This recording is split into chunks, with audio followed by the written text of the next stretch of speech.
Okay, today we're going to talk about forecasting your revenue into the future, which is a really critical pillar of working out when you can make that next hire and if you can afford to make that next hire. Let's do a quick recap.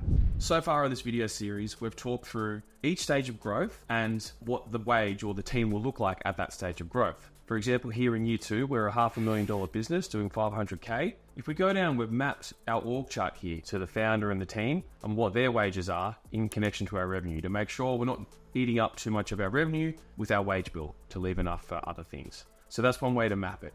The next step is to look forward into the future and say, when can we afford that next hire? How do we get from a $500,000 business to $1 million business? That's where we start to look at what's the org chart at that level? What's our wage bill at that level? Does that make sense? Is it in balance? And then as we stair-step our way from $500,000 to $1 million, as we make some more sales, we can then afford to hire that next person.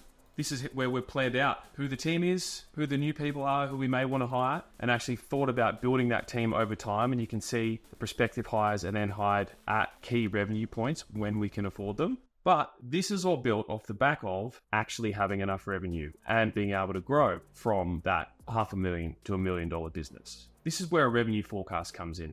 This is imagining what the future looks like, setting targets for ourselves in terms of new business in order to make sure we can sustain that growth and also make those hires. If you have a look up here, this is one way to look at a revenue forecast. There's 1,000 different ways you can look at this. You can do it based on leads coming through the door, your conversion rate, what that new business might look like. You may want to consider client churn and what that historically has looked like to take that into account. My approach here is really nuts and bolts. What is absolutely 100% contracted retainer and projects into the future, which is these cells up here. And then what is in our pipeline down the bottom here. And this is potential new leads that may be in our CRM at the time. And you may be able to, and you can just adjust the percentage chance of win. If you don't think it's a super high percentage, you can put it down to 50% and that will lower the potential revenue into the future.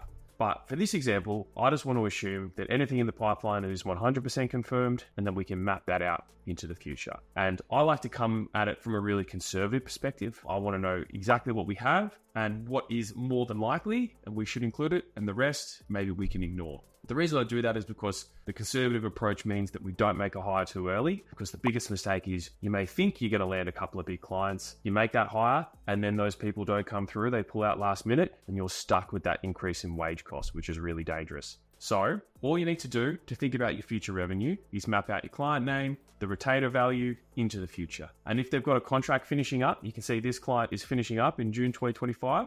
You will then map that out when they actually finish with us, assuming that we won't be able to renew them, and you can see that drop in revenue. So that's how I build out the future revenue for my clients. If I just bring it out a little bit, you can see we can also include some project revenue in here if we want. I've ignored project revenue for simplicity, and we've just included the contracted retainer for this example. Then you think about your pipeline.